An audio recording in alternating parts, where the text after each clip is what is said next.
তো আমি এখন বাজার দিকে যাচ্ছি, কেন যাচ্ছি সব বলবো। তো চলো এখন অটোতে চাপা যাক। তো বাজারে চলে এলাম, দেখতে পাচ্ছ। তো আমাকে এবেটি সবজি আর কিনতে হবে, তাই জন্য আমাকে বাজার দিকে, তো বাজারের ভেতর দিয়ে গেলে পরে আমি অনেক কিছুই কিনবো, সবজি বাজার। আর এখানে দেখতে পাচ্ছ তাজা তাজা জিলাপি, এখানে অনেক সবাই করে কর্মে খায়। এখানটায় অনেকটাই বড় মার্কেট। তো এই মার্কেটটায় অনেক রকম জিনিস বিক্রি হয়, বিভিন্ন রকমের চটি, শার্ট, অনেক অনেক কিছু ইত্যাদি। তো ওই জিনিসটা বানাতে গেলে কি কি লাগবে সব কিছুই নিচ্ছি। তো পালং শাক নিলাম। তো টমেটো কিনতেই হবে, না কিনলে কিন্তু এতটা ভালো হবে না যে জিনিসটা আমরা বানাতে চাচ্ছি সেই জিনিসটা।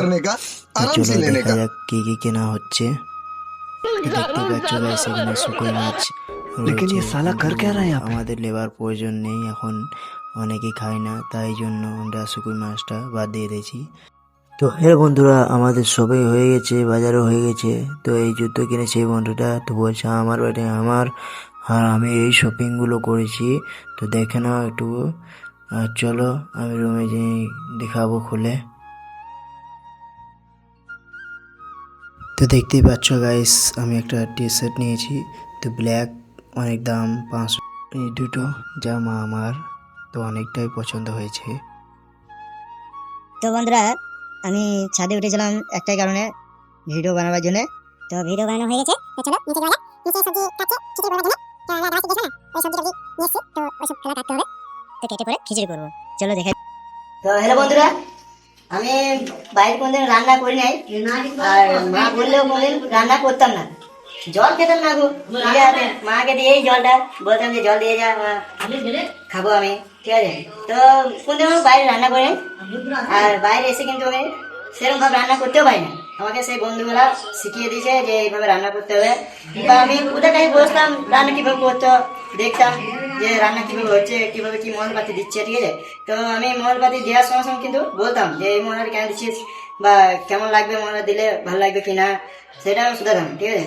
তো ওদের কথা শুনে আমি একটু কনফিডেন্স এসছে যে আমি রান্না করতে পারবো, তাই আমি রান্না করি অনেকটাই, মানে সেরকম মোটামুটি একটু, এতটা ভালো পারি না, তবে আমি করে নিই, কোনো রকম করে নিই। তো আজকে বলেছিলাম তোমাদেরকে খিচুড়ি বানাবেন, তাই আমি খিচুড়ি বানাচ্ছি। তো দেখতে পাচ্ছ আমার সাদা আছে, তো কিছুক্ষণ পর মশলাপাতি দেওয়া হবে, তো তখন কিন্তু তোমাদেরকে জানাবো বা সম্পূর্ণ ভিডিওটা দেখাবো। তো বন্ধুরা, আমি মশলাপাতি সব দিয়ে দিয়েছি, এখন খিচুড়িটা আমি নাড়ছি। খিচুড়ি খাইবার নাড়ার পরেই হয়ে যাবে, প্রায় হয়ে এসছে।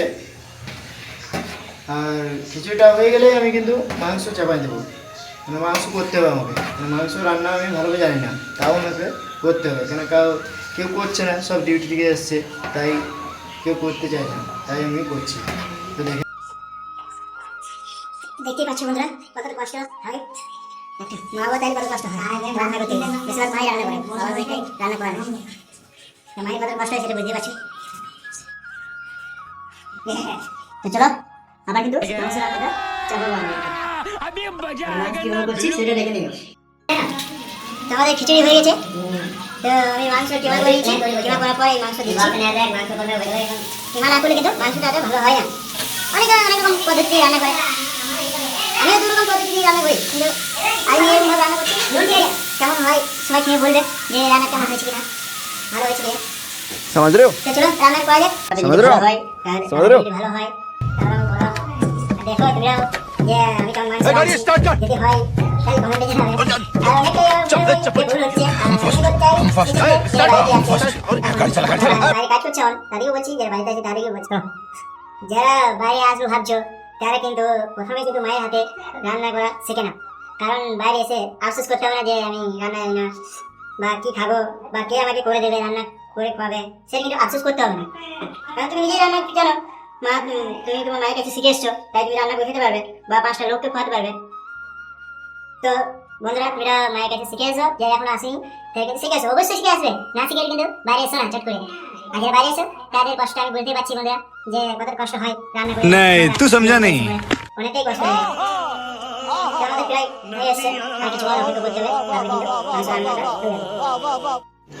ওরা সব খেতে বসে গেছে। ওদিকে জিজ্ঞেস করলাম যে কেমন হয়েছে, কারণ একটু ভয় ভয় লাগছিল, প্রথম রেঁধেছি তো তাই। তো হ্যালো গাইস, আমি একটা ছোটোখাটো ক্রিয়েটার, যদি পারো তো আমাকে সাপোর্ট করো।